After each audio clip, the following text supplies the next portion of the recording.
ఈ యొక్క రాజకీయ తీర్మానానికి ఒక ప్రత్యేకత ఉంది. ఆఖరి తీర్మానంగా ప్రతి మహానాడులో ప్రవేశపెడతాం. గతం ఒక్కసారి గుర్తు చేసుకుంటే ఇదే తీర్మానం మన తెలుగుదేశం పార్టీకి వన్నె తెచ్చినటువంటి ఒక నాయకుడు, పరమ విధేయుడుగా పనిచేసినటువంటి వ్యక్తి, చంద్రబాబు నాయుడు గారికి కుడిభుజంలా ఉన్నటువంటి వ్యక్తి, ఇటు పార్టీకి అటు క్యాడర్కి అనుసంధానం చేసుకుంటూ నిరంతరం పార్టీ కోసం ప్రతి ఒక్క ఊపిరి కూడా ఆయన పోషించినటువంటి స్వర్గీయ కింజరాపు ఎర్రన్నాయుడు గారు ఇదే రాజకీయ తీర్మానాన్ని ప్రవేశపెట్టేవారు. ఆయన అడుగుజాడల్లో ఈ యొక్క అవకాశం నాకు కల్పించినందుకు చంద్రబాబు నాయుడు గారికి ప్రత్యేకమైనటువంటి ధన్యవాదాలు తెలియజేసుకుంటున్నాను. ఈ యొక్క రాజకీయ తీర్మానంలో మొట్టమొదటి అంశం కింద పెహల్గాంలో 22 ఏప్రిల్ తేదీన జరిగినటువంటి సంఘటన ఏదైతే ఉందో ప్రతి ఒక్క భారతీయుడిని కూడా కలిచివేసింది. 26 మంది ఆ ఘటనలో చనిపోయారు. అందులో 2 మన తెలుగు వారు కూడా ఉండడం చాలా బాధాకరం. ఆ రోజు జరిగినటువంటి సంఘటన మనం అందరం కూడా తెలుసుకుంటే ఉగ్రవాదులు కుటుంబ సభ్యులు ముందే అక్కడ ఉన్నటువంటి మగవాళ్ళని హెడ్ షాట్లో వాళ్ళందరినీ కూడా చంపి ఆ ఏడుస్తున్న కన్నీళ్లు పెడుతున్నటువంటి ఆ ఆడపడుచుల ఆడబిడ్డలు అక్కడ చూస్తుంటే ఆ ఉగ్రవాదులు జా మోదీకో బతా అని చెప్పిన తర్వాత మన దేశ ప్రధానమంత్రి ఒక దృఢ నిశ్చయంతో సాహసంతో ధైర్యంతో పనిచేస్తున్నటువంటి ముఖ్యమంత్రి ఉగ్రవాదులు ఈ భారతదేశంలో ఒక కార్యక్రమం చేస్తే దాని ప్రతిఫలం ప్రతిఘటన ఏ రకంగా ఉంటుందో ఒక్కసారి ప్రపంచానికే తెలియజేయాలన్న విధంగా ఎక్కడైతే ఏ దేశంలోనైతే ఆడపడుచులు తాలూకా బొట్టు తుడిపేయాలని చూశారో ఆ బొట్టుకి న్యాయం చేయాలన్న మాటతో ఆపరేషన్ సింధూర్ అని చెప్పి 20 నిమిషాల్లో మన రక్షణ దళాలని పాకిస్తాన్ లోపలికే పంపించి అక్కడ దాక్కుంటున్నటువంటి ఉగ్రవాద స్థావరాలు ఏవైతే ఉన్నాయో 9 ఎంచి స్థావరాల్ని భూస్థాపితం చేసి 81 మంది ఉగ్రవాదుల్ని హతమార్చినటువంటి ఘనత మన భారతదేశం, మన సైనిక దళాలు, రక్షణ దళాలు, వాటిని నడిపించినటువంటి మన ప్రధానమంత్రి నరేంద్ర మోదీ గారు అనేది కూడా తెలియజేసుకుంటున్నాను. అందుకనే మన రాజకీయ తీర్మానంలో మన దేశ ప్రధానమంత్రి గారిని, మన రక్షణ దళాలని, వాళ్ళ వీరత్వాన్ని మనం అందరం కూడా ఈ వేదిక ద్వారా యావత్ తెలుగు జాతి తరపున హృదయపూర్వకమైనటువంటి ధన్యవాదాలు తెలియజేసుకుంటూ ఈరోజు మెసేజ్ ఉగ్రవాదులకి కానీ ఉగ్రవాదుల్ని సపోర్ట్ చేస్తున్నటువంటి రాష్ట్రాలకు కానీ వాళ్ళందరికీ కూడా క్లియర్ కట్గా పంపిస్తున్నాం. ఏంటనంటే ఆపరేషన్ సింధూర్ ఇంకా ముగియలేదు. ఎప్పుడైనా సరే కండకావరంతో ఎవరైనా ఇలాంటి దాడులు చేసినా, ఇలాంటి కార్యక్రమాలకి పాల్పడినా, అవసరమైతే 10 బాంబులు ఎక్కువతోనైనా సరే రిప్లై భారతదేశం తరపున ఉంటుంది తప్ప వెనకడుగు వేసే పరిస్థితి లేదని భారతదేశం ఈరోజు ప్రపంచానికి ఒక మెసేజ్ ఇస్తుంది. శాంతిని ప్రేమించే దేశం ఈ భారతదేశం, శాంతిని ప్రమోట్ చేసే దేశం ఈ భారతదేశం. అటువంటి శాంతిని ఈ దేశానికి దూరం చేయాలని ఎవరైనా ప్రయత్నం చేస్తే అదే వాళ్ళకి ఆఖరి రోజు అవుతుందనేది కూడా ఈ సభాముఖంగా తెలియజేస్తున్నాం. దానితో పాటు తెలుగుదేశం పార్టీ తాలూకా సిద్ధాంతం అది. తెలుగుదేశం పార్టీ పుట్టినప్పటి నుంచి ఆవిర్భావం ఒక ప్రాంతీయ పార్టీగా అయినా సరే భావం మాత్రం జాతీయం. దేశభక్తితో ఎప్పుడు కూడా పనిచేశాం. రాష్ట్ర ప్రయోజనాల కోసం ఎప్పుడైనా చేసినా దాంట్లో దేశభక్తిని ఎప్పుడైనా చాటించుకొని దేశం కోసమే నిరంతరం కూడా మన కార్యక్రమాలు చేశాం. అటువంటిది కోఆపరేటివ్ ఫెడరలిజం, రాష్ట్రానికి దేశానికి ఉన్నటువంటి సత్సంబంధాలని తెలుగుదేశం పార్టీ ఎప్పుడు గౌరవిస్తూ ప్రమోట్ చేస్తూ ముందుకు నడిపించింది. అధికారంలో ఉన్న ప్రతిపక్షంలో ఉన్న చరిత్ర తీసుకుంటే తెలుగుదేశం పార్టీ మొదలైన నుంచి స్వర్గీయ విశ్వవిఖ్యాత నట సార్వభౌముడు ఎన్టీ రామారావు గారి దగ్గర నుంచి ఎన్నో కూటములు దేశ స్థాయిలో మనం ఏర్పాటు చేశాం. కేవలం ఒకే ఒక్క ఆలోచన, సామాజిక న్యాయం మనం నిరూపించాలి, అలాగే ప్రజాస్వామ్య విలువలు మనం కాపాడాలి, దేశ సమగ్రతని అలాగే ప్రజల తాలూకా భవిష్యత్తుని మంచిగా మనం ముందుకు నడిపించాలని అనేక కూటములు, వాటితో పాటు ఎంతోమంది ప్రధానమంత్రుల్ని మన తెలుగుదేశం పార్టీ తరఫున నిర్ణయించాం. అలాగే ఎంతోమంది రాష్ట్రపతుల్ని నిర్ణయించడానికి కీలకమైనటువంటి పాత్ర మన తెలుగుదేశం పార్టీ తరఫున ఇచ్చేసాం. ఒక్కసారి తెలుగుదేశం పార్టీ తాలూకా శక్తి అందరికీ కూడా ఒక్కసారి గుర్తు చేయాలనంటే, ఒక ప్రాంతీయ పార్టీలో ఉన్నటువంటి నాయకుడిని ప్రధానమంత్రి చేయాలన్నా, ఒక ముస్లిం మైనారిటీకి చెందినటువంటి వ్యక్తిని రాష్ట్రపతి చేయాలన్నా, ఒక దళితుడుగా ఈ రాష్ట్రంలో పుట్టినటువంటి వ్యక్తిని సభాపతిగా పార్లమెంటులో స్పీకర్గా నిలబెట్టాలన్నా ఆ ఘనత మన తెలుగుదేశం పార్టీకే దక్కిందని ఈ సభాముఖంగా తెలియజేస్తున్నాను. వాటితో పాటు ఈరోజు మనకున్నటువంటి పరిస్థితులు, ఏదైతే 43 సంవత్సరాలుగా కేంద్రం రాష్ట్రం అనుసంధానంతో ముందుకు నడిపించాలని ఒక ఆలోచనతో, ఒక మంచి బ్రోత్కర ఆలోచనతో ముందుకు నడిచామో ఆ ఆలోచన మరింత బలోపేతం చేసుకున్నాం. తెలుగుదేశం, బీజేపీ, జనసేన కలిసికట్టుగా రాజకీయాలకు అతీతంగా అందరి తాలూకా ఆలోచన ఒక్కటే, రాష్ట్ర ప్రయోజనాలు, దేశ సమగ్రత, వీటన్నిటిని కూడా ఒకే ఒక్క వేదిక మీదకి తీసుకొని వస్తూ ఎక్కడ ఎటువంటి అపోహలకి కానీ, ఎటువంటి ఇబ్బందులకి కానీ, ఎక్కడ ఎటువంటి సమస్యలకి కానీ తోవ లేకుండా ముగ్గురు త్రినాయకత్వంలో ఒక పక్కన చంద్రబాబు నాయుడు గారు, పవన్ కళ్యాణ్ గారు, అలాగే ప్రధానమంత్రి నరేంద్ర మోదీ గారు అందరూ కూడా కలిసికట్టుగా ఈరోజు రాష్ట్రంలో ఎన్డీఏ పాలన, కేంద్రంలో ఎన్డీఏ పాలన ఎక్కడ ఆటంకాలు లేకుండా ముందుకు కొనసాగిస్తున్నాం. గతంలో 5 సంవత్సరాలు మనం చూసుకుంటే ఎన్నో సమస్యలు, అసలు అసాధ్యమైనటువంటి సమస్యలు, కానీ ఈరోజు కేంద్రం తాలూకా సహకారంతో, ఎన్డీఏకు ఉన్నటువంటి ఆ యొక్క కోఆర్డినేషన్తో ఒక స్టీల్ ప్లాంట్ కావచ్చు, రైల్వే జోన్ కావచ్చు, పోలవరం ప్రాజెక్టు కావచ్చు, ఇలా ఏ కార్యక్రమాలు చూసుకున్న అమరావతి ప్రాజెక్టు కావచ్చు, అన్నిటినీ కూడా సంవత్సరంలోపే సాధ్యం చేసి చూపించామనంటే ఈ ఎన్డీఏ ప్రభుత్వం రాష్ట్రంలో, కేంద్రంలో ఎంత పటిష్టంగా పనిచేస్తుందో ఒక్కసారి ప్రతి ఒక్కరం కూడా గమనించాలి. తెలుగుదేశం పార్టీ తాలూకా చరిత్ర, తెలుగు వారి ఆత్మగౌరవం కోసం పుట్టినటువంటి పార్టీ, పేదల కోసం, బడుగు బలహీన వర్గాల కోసం, కార్మిక కర్షకుల కోసం, మహిళల కోసం, అలాగే వెనుకబడిన వర్గాలు, ఈ తెలుగు జాతి తాలూకా అభ్యున్నత కోసం తెలుగుదేశం పార్టీ కృషి చేసింది. అన్న నందమూరి తారక రామారావు గారు పార్టీ పెట్టినప్పుడు ఒక కొత్త నూతన వరవడికి మనం నాంది పలకాలని ఆ రోజు మొట్టమొదటిసారిగా యువకులని రాజకీయాల్లోకి ఎంకరేజ్ చేశారు, చదువుకున్న వ్యక్తులకి ఎంకరేజ్ చేశారు. పాజిటివ్ పాలిటిక్స్ ఎప్పుడు కూడా మనం చేయాలని ఆ రోజు నందమూరి తారక రామారావు గారు నాంది పలికి తెలుగుదేశం పార్టీకి కొన్ని మూల సిద్ధాంతాలతో ముందుకు నడిపించారు. ఈ రోజు వరకు మనం గర్వంగా చెప్పుకోవచ్చు, ఏ మూల సిద్ధాంతాలతోనైతే తెలుగుదేశం పార్టీ అనే మొక్క ఆ రోజు నందమూరి తారక రామారావు గారు నాటారో అదే మూల సిద్ధాంతాలని ఎక్కడా కూడా కాంప్రమైజ్ కాకుండా, రాజీ పడకుండా ఈ రోజు వరకు ఆ సిద్ధాంతాల మీదగే ముందుకు నడుస్తూ వెళ్తున్నాం.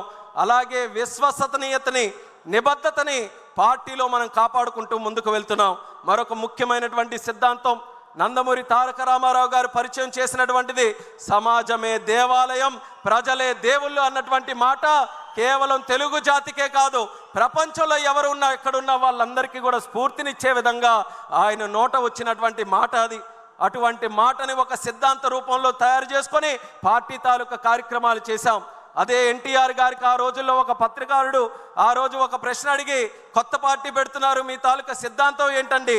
క్యాపిటలిజమా, లేకపోతే సోషలిజమా, లేకపోతే కమ్యూనిజమా, లేకపోతే ఇంకా ఏ ఇజం అండి అనేది ఆ రోజు ప్రశ్నిస్తే, ఆ ఇజంలు ఏవి కాదు, ఈరోజు తెలుగుదేశం పార్టీ పెడుతున్నానంటే అది హ్యూమనిజంతో నేను పెడుతున్నాను, మానవత్వంతో పెడుతున్నాను, మానవత్వాన్ని కాపాడడానికి, మానవత్వంతో మనుషులకి సేవ చేయడానికి పెడుతున్నానని అద్భుతమైన రీతిలో హ్యూమనిజాన్ని రాజకీయాలకి పరిచయం చేసి దాన్ని ఒక ఎజెండాగా తయారు చేసి ఒక రాజకీయ పార్టీకి ఆ రోజు ముందుకు నడిపించాడనంటే ఎంత గొప్ప శక్తిో మనది ఒక్కసారి మీరందరూ కూడా గమనించాలి. అలాగే తెలుగుదేశం పార్టీలో కేవలం మన రాష్ట్ర రాజకీయాల్లో కాదు, ప్రపంచంలో ఏం జరుగుతుంది, ప్రపంచంలో ఏ విధి విధానాలతో ప్రజలు, రాష్ట్రాలు, దేశాలు, గవర్నమెంట్స్ ముందుకెళ్తున్నాయి, ప్రతి ఒక్కటి కూడా చదువుకొని ఇన్నోవేటివ్ మెథడ్స్తో పార్టీని ముందుకు నడిపించడంలో, అలాగే రాష్ట్రాన్ని ముందుకు నడిపించడంలో ఎప్పటికప్పుడు అవన్నీ కూడా స్టడీ చేసుకుంటూ క్రెడిబుల్ లీడర్షిప్ని మనం ఎస్టాబ్లిష్ చేసుకుంటూ తెలుగుదేశం పార్టీని ఇన్నోవేటివ్గా ముందుకు నడిపించడంలో ఎక్కడా వెనకడుగు వేయకుండా మనం అందరం పనిచేస్తున్నాం. ఆత్మ గౌరవం కోసం మన నందమూరి తారక రామారావు గారు ఆ రోజు నాంది పలికితే అది ఆత్మ విశ్వాసంతో చంద్రబాబు నాయుడు గారు మరింత ముందుకు తీసుకొని వచ్చే ప్రయత్నం చేశారు. ఆ రోజుల్లో 1982లో మన పార్టీ పెట్టినప్పుడు తాలూకా ఆంధ్రప్రదేశ్ పరిస్థితి తీసుకుంటే ఆ రోజుల్లో డిగ్నిటీ ఆఫ్ లైఫ్ తెలుగు వాళ్ళకి ఎక్కడా లేదు.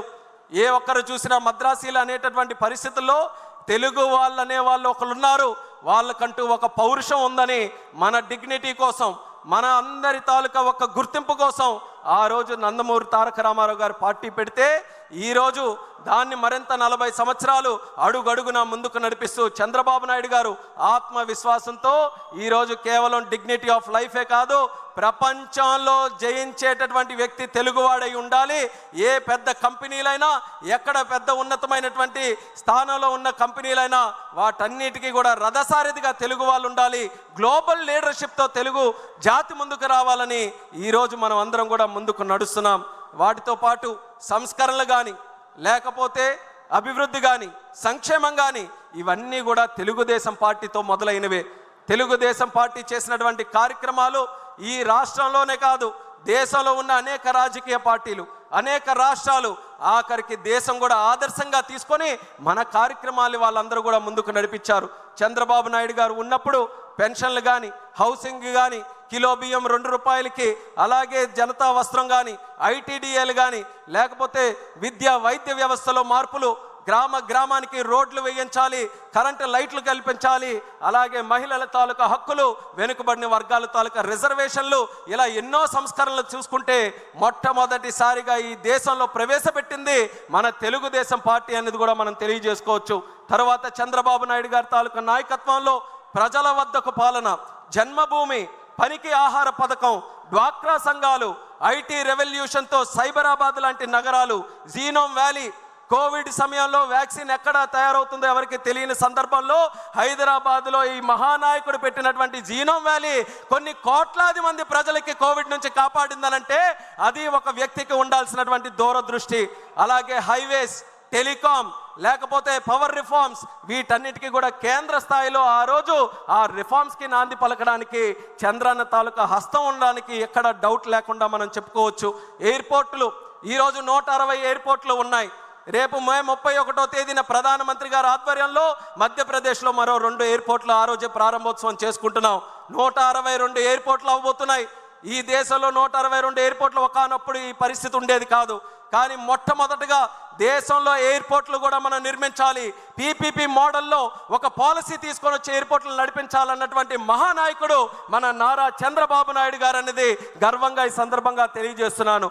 ఇలాంటి ఎన్నో పథకాలకి, ఎన్నో రిఫార్మ్స్కి, ఎన్నో సంక్షేమ కార్యక్రమాలకి తెలుగుదేశం పార్టీ నాంది పలికింది. అది ఇంతటితో ఆగిపోలేదు. మన అమరావతి మీ అందరికీ కూడా దాని తాలూకా కథ అంతా కూడా తెలుసు. అమరావతి మాట్లాడితే ఎక్కువగా మనం మాట్లాడుతున్నాం. 32,000 ఎకరాలు ఇచ్చారని, లేకపోతే రైతులు దానికోసం త్యాగం చేశారని, విశ్వవిఖ్యాతిగా ఉన్నటువంటి ఒక ప్రపంచ ప్రసిద్ధిగాంచినటువంటి అమరావతి కడతామని. కానీ అందులో మనం ముఖ్యంగా గుర్తుంచుకోవాల్సినటువంటి ఒక విషయం ల్యాండ్ పూలింగ్ అనే కాన్సెప్టు ప్రపంచంలో ఎక్కడా కూడా లేదు. మొట్టమొదటిసారి ఒకడు వ్యక్తి మనకి భూమి త్యాగం చేస్తున్నాడనంటే పూర్తిగా నష్టపోకుండా తిరిగి ఆ వ్యక్తి కూడా ఏదో లాభం పొందే విధంగా ఉండాలని ప్రపంచానికే ఆదర్శంగా ల్యాండ్ పూలింగ్ విధానాన్ని పరిచయం చేసినటువంటి నాయకుడు మన నారా చంద్రబాబు నాయుడు గారని తెలియజేస్తున్నాను. రివర్ లింకేజ్, నదుల అనుసంధానం ప్రాజెక్టు ఆయన రాజకీయాలు మొదలుపెట్టినప్పటి నుంచి ఆయన మైండ్లో ఉన్నటువంటి ప్రాజెక్టు. వాజ్పేయి గారితో ఎన్డీఏ ప్రభుత్వంలో ఉంటే ఎన్నో సందర్భాల్లో ఆయనతో చర్చించి నదుల అనుసంధానం, అక్కడ గంగా నది నుంచి మన కన్యాకుమారి వరకు ఉన్నటువంటి నదులన్నీ కూడా అనుసంధానం చేయాలని ఎన్నో సందర్భాల్లో కేంద్రానికి ఆ నివేదిక తీసుకొని వెళ్ళారు. అది క్రమేపీ కాలం మారుతున్న కొద్దీ మరుగున పడిపోతుంటే రివర్ లింకేజ్ ప్రాజెక్టులు మళ్ళీ మొన్న చంద్రబాబు నాయుడు గారు, మోదీ గారి తాలూకా ఆధ్వర్యంలో తీసుకొని వచ్చి మళ్ళీ అది పరుగులు పెట్టించే విధంగా రివర్ లింకేజ్ ప్రాజెక్టు కూడా ఈరోజు ఊపిరిపోసినటువంటి నాదుడు మన చంద్రబాబు నాయుడు గారని తెలియజేస్తున్నాను. పాపులేషన్ మేనేజ్మెంట్ ఏ ప్రభుత్వానికైనా, ఏ రాష్ట్రానికైనా గతంలో ఉండేది. జనాభా అంటే అది ఒక పెద్ద భారమని, అంత జనాభా చూసుకోవాలంటే ఎలాగని. కానీ ఆ ఆలోచన విధానంలో మార్పు తెచ్చాడు చంద్రన్న. జనాభా అంటే కేవలం భారం కాదు, అది ఒక యాసెట్ లాగా. మనకు డబ్బు ఎంత ఉంటే ఎంత బలంగా ఉంటామనుకుంటామో, ఎంత జనాభా ఉంటే అంత బలం ఈ రాష్ట్రంకి, జాతికి ఉంటుందనే ఆలోచనతో పాపులేషన్ మేనేజ్మెంట్ విధానానికి కూడా ఈరోజు మరొకసారి శ్రీకారం చుడుతున్నారు. P4 లాంటి ప్రోగ్రామ్స్, P3 ప్రోగ్రామ్ చూసాం, కానీ ఈరోజు P4 ప్రోగ్రామ్ కూడా చేస్తున్నారు. స్కిల్ సెన్సెస్, అలాగే క్వాంటమ్ వ్యాలీ, ఆర్టిఫిషియల్ ఇంటెలిజెన్స్ని, అలాగే న్యూ కంప్యూటింగ్ని, వీటన్నిటిని కూడా మన తెలుగు జాతికి నిత్య అనుసంధానంతో ముందుకు నడిపించాలని క్వాంటమ్ వ్యాలీ, క్రియేటివ్ ఎకానమీ. ఈరోజు ఈ పదాలు చెప్తే కొంతమంది సరిగ్గా అర్థం చేసుకోలేకపోవచ్చు, కానీ నేను చెప్తున్నాను what CBN thinks today, India thinks tomorrow. Chandranna ఏ ఆలోచనలతో ఈరోజు ముందుకు నడుస్తాడో రేపు దేశం మొత్తం అదే ఆలోచనల వైపు వస్తారు.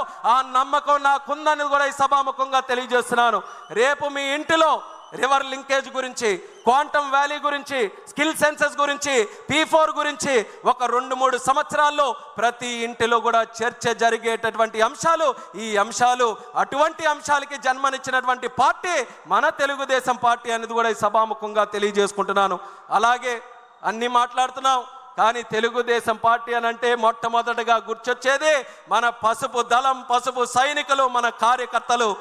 ఈ కార్యకర్తల వల్లే 43 సంవత్సరాలుగా ఎన్ని సంక్షోభాలు వచ్చినా, ఎన్ని ఆటంకాలు వచ్చినా సరే 43 సంవత్సరాలుగా మన ప్రయాణం చెక్కు చెదరకుండా ముందుకు కొనసాగుతుంది. ఏ పార్టీ అయినా కార్యకర్తలకి మనం ఉండేటటువంటి అనుసరణ ఉందా? ఒక్కసారి గమనించండి.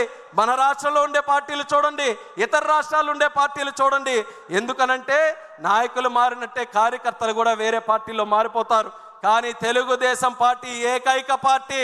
తరాలు మారినా తరం మొత్తం అదే జెండాని కప్పుకుంటూ అదే కండువాతో ముందుకు నడిచే ఏకైక పార్టీ మన తెలుగుదేశం పార్టీ అని తెలియజేస్తున్నాను.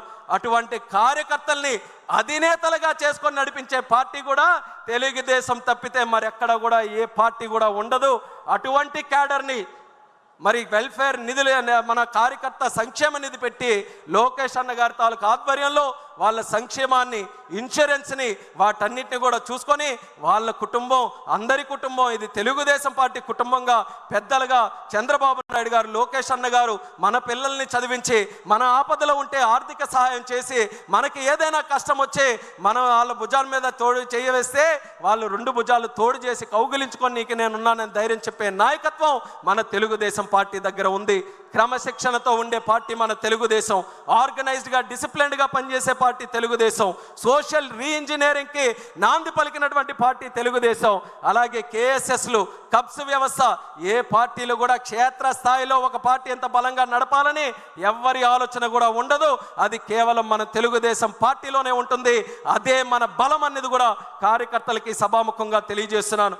ఒక ప్రాంతీయ పార్టీ అయ్యా మన తెలుగుదేశం, కానీ లెక్కలు చూస్తే 1 కోటి మంది సభ్యత్వాలు దాటినటువంటి ఏకైక ప్రాంతీయ పార్టీ అదే మన తెలుగుదేశం అనేది కూడా తెలియజేస్తున్నాను. 45 రోజుల్లో చేశాం.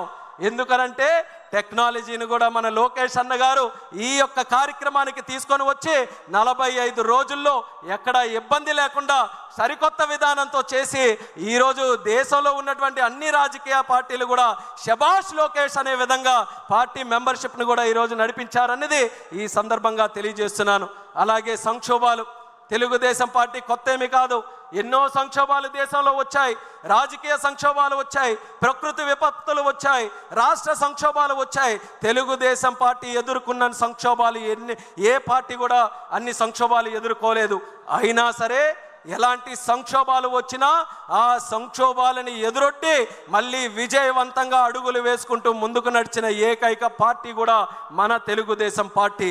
ప్రకృతి విపత్తులు ఒక్కసారి గుర్తు చేసుకుందాం. ఒరిస్సాలో 99లో సైక్లోన్ వచ్చింది. చంద్రన్న హాజరై అక్కడ వాళ్ళందరికీ కూడా సపోర్ట్ చేశారు. అలాగే ఉత్తరాఖండ్లో ఫ్లడ్స్ వచ్చి తెలుగు వాళ్ళు చిక్కుకున్నారు.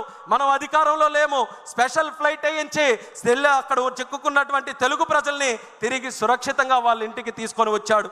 యుక్రెయిన్లో వార్ జరిగింది. తెలుగు వాళ్ళందరూ కూడా డాక్టర్లు చదువుకోవాలని చాలామంది యువతి యువకులు అక్కడ ఉండిపోతే వాళ్ళందరితో నేరుగా మాట్లాడి కేంద్ర ప్రభుత్వంతో సంప్రదింపులు చేసి క్షేమంగా తిరిగి రావడానికి చంద్రన్న ఆధ్వర్యంలో తెలుగుదేశం పార్టీ పనిచేసింది. ఇక హుదూద్ అంటారా, కోవిడ్ అంటారా, లేకపోతే మొన్న బుడుమూరులో వచ్చిన విజయవాడ వరదలు అంటారా, ఎలాంటి సంఘటనలు మన ప్రజలకి ఆపత్తుగా వచ్చినా సరే వాళ్ళ ఒక్క పిలుపుతో మొట్టమొదటి అడుగు వేస్తూ ప్రజలతో స్పందిస్తూ ముందుకు నడిచినటువంటి పార్టీ మన తెలుగుదేశం పార్టీ.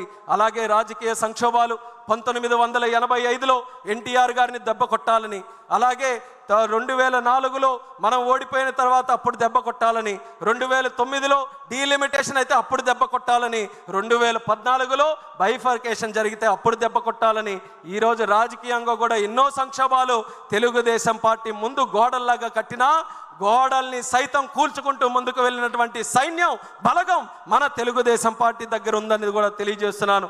అలా ఏ సంక్షోభాలైనా సరే ఆ సంక్షోభాల నుంచి అవకాశాలు ఎలా వస్తాయి, క్రైసిస్ నుంచి ఆపర్చునిటీ ఎలా వస్తుంది అన్నది చంద్రబాబు నాయుడు గారి నాయకత్వంలో మన అందరం కూడా ముందుకు నడిచాం. అయితే ఈ అన్ని సంక్షోభాలు ఒక ఎత్తు, కానీ 2019లో వచ్చినటువంటి సంక్షోభం మరొక ఎత్తు అనేది కూడా గుర్తు చేసుకోవాలి. 23 మంది ఎమ్మెల్యేలు, 3 ఎంపీలు, ఆ స్థాయిలో ఓటమి మనం ఎప్పుడు కూడా పాలవ్వలేదు. అయినా చాలామంది రాసేశారు ఇంకా తెలుగుదేశం పార్టీ పని అయిపోయిందని. అటువంటిది ఆ తెలుగుదేశం పార్టీలో 5 సంవత్సరాలు చిత్రహింసలు పెట్టినా, జైలు చుట్టూ తిప్పించినా, కోర్టుల చుట్టూ కేసులు పెట్టించినా, ఆర్థికంగా ఇబ్బంది పెట్టినా, మానసికంగా వేధించినా, వీరత్వంతో పోరాడినటువంటి వ్యక్తిత్వం మన తెలుగుదేశం పార్టీకే సొంతమనేది కూడా ఈ సందర్భంగా తెలియజేస్తున్నాను. గత 5 సంవత్సరాల పరిపాలన ఎలా జరిగిందో ఒక్కసారి గుర్తు చేసుకుందాం. ఆ రోజు ప్రజా వేదిక కోల్చడంతో మొదలైనటువంటిది. అలాగే 3 రాజధానులని మాయ చేసి అందరికీ ముంచేశాడు. అలాగే ప్రశ్నిస్తే ప్రాణాల మీదకి తెచ్చుకునే పరిస్థితి ఆ రోజు ఏర్పాటు చేశాడు. చెట్లు కూడా నరికేశాడు. బాదుడితో ధరలు పూర్తిగా పెంచేశాడు. అలాగే దళితులు తాలూకా డెడ్ బాడీలు డోర్ డెలివరీ చేసేటటువంటి నీచాతి పరిస్థితి మన రాష్ట్రంలో తీసుకొని వచ్చాడు. బూతులతో అసెంబ్లీని భ్రష్టు పట్టించాడు. ఇక దోపిడీ విషయానికి వస్తే కేంద్ర నిధుల్లో దోపిడీ, గిరిజన నిధుల్లో దోపిడీ, ల్యాండ్లో దోపిడీ, శాండ్లో దోపిడీ, మైనింగ్లో దోపిడీ. ఎంత నీచ నికృష్ట ప్రభుత్వం కాకపోతే కల్తీ లిక్కర్ తయారు చేసి పేదవాళ్లతో తాగించి వేల కుటుంబాలని పెద్ద దిక్కు లేకుండా చేసి వేల కోట్ల రూపాయలు దోచుకొని మళ్ళీ తిరిగి అదే లిక్కర్ మీద ఆ రోజు అప్పు కూడా సంపాదించుకోవాలన్నటువంటి అత్యంత దుర్మార్గుడు గతంలో ఉన్నటువంటి ముఖ్యమంత్రి అనేది కూడా ఈ సభాముఖంగా గుర్తు చేస్తున్నాను. అయినా సరే అన్ని అరాచకాలకు పాల్పడి అన్ని కార్యక్రమాలు చేసినా ఆయనకి అహం తగ్గలేదు, ఆయనకి కక్ష తీరలేదు. అందుకనే జరగరానిది కూడా చేశాడు. ఎవరు ఊహించలేనిది నిప్పు మీద చెయ్యవేశాడు.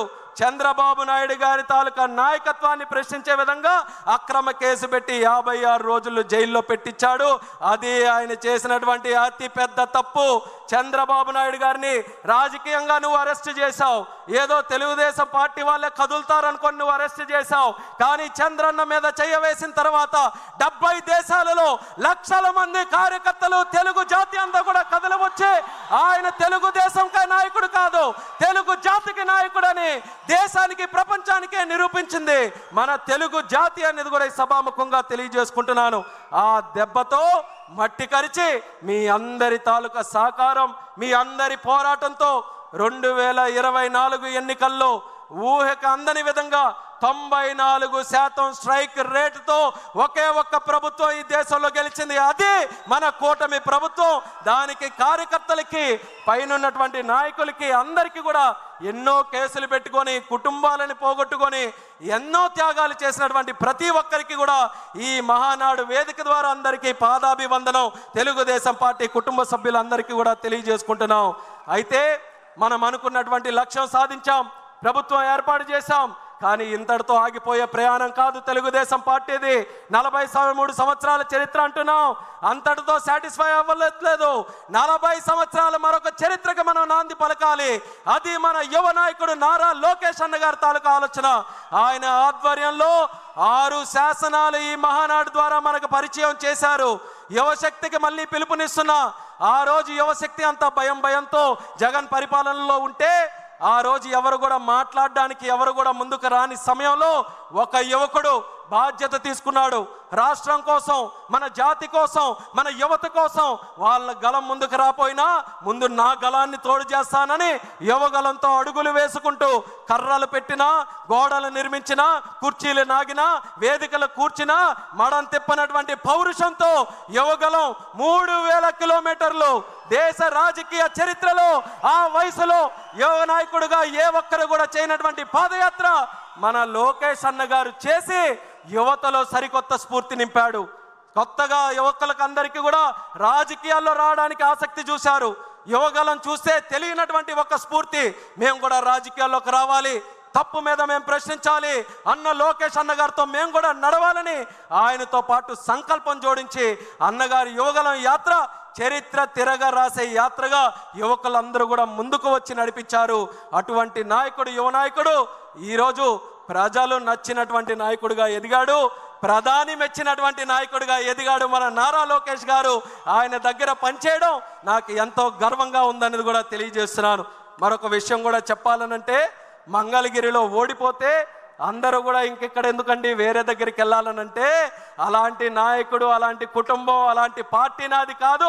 ఎక్కడ ఓడిపోయానో అక్కడ వడ్డీతో సహా ఓట్లు వేయించి గెలిపిస్తానని 91,413 ఓట్లతో అజారిటీ సాధించి గెలిచినటువంటి యువ నాయకుడు మన లోకేష్ అన్న గారని ఈ సందర్భంగా తెలియజేస్తూ, ఆయన యువగలంతో ఏ స్ఫూర్తినైతే అందించాడో పార్టీకి, కానీ ఆ స్ఫూర్తితో మన చంద్రబాబు నాయుడు గారు కూడా ఈ ఎంతోమంది 60 మందికి పైగా యువకుల్ని ఈరోజు ఎమ్మెల్యేలుగా తయారు చేశారు.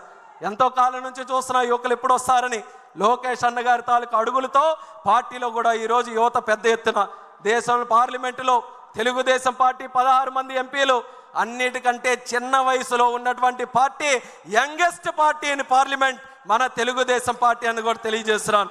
పెద్ద పెద్ద పార్టీలు ఆలోచిస్తున్నాయి యువతను ఎలా తీసుకొని రావాలని. వాళ్ళకి ఆదర్శంగా తెలుగుదేశం పార్టీ ఈరోజు తీసుకొని వచ్చింది. అలాగే youngest cabinet minister in India కూడా మన తెలుగుదేశం పార్టీయే.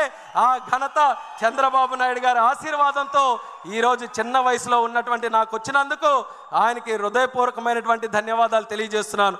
12 సంవత్సరాల క్రితం 2013లో హైదరాబాద్లో మహానాడు జరిగితే తెలిసి తెలియని వయసులో ఇదే వేదిక మీద మాట్లాడి చంద్రబాబు నాయుడు గారి తాలూకు ఆశీస్సులు పొందితే 12 సంవత్సరాల తర్వాత ఒక యువకుడిగా కేంద్ర మంత్రి చేశాడనంటే ఆ ఆలోచన చంద్రబాబు నాయుడు గారిది అనేది మళ్ళీ తెలియజేసుకుంటూ, ఇది కేవలం మంత్రుల వరకు, ఎమ్మెల్యేల వరకు మిగిలిపోకూడదు. కార్యకర్తల స్థాయి నుంచి, ప్రజల స్థాయిల నుంచి యువత ముందుకు రావాలి.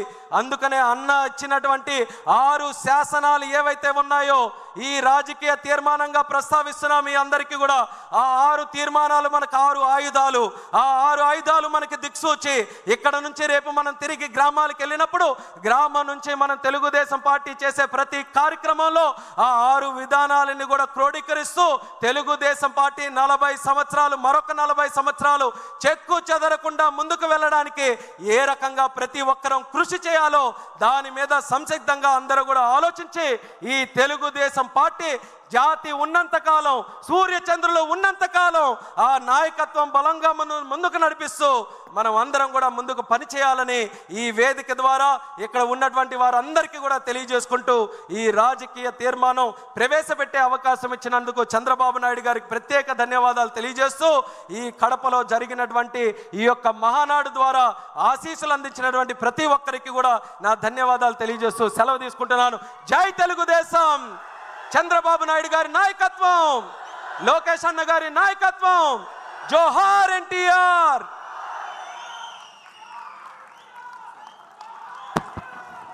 తన అద్భుతమైనటువంటి ప్రసంగంతో మనలందరినీ ఆకట్టుకున్నటువంటి యువమిత్రుడికి ధన్యవాదాలు తెలియజేసుకుంటూ, ఇదే తీర్మానం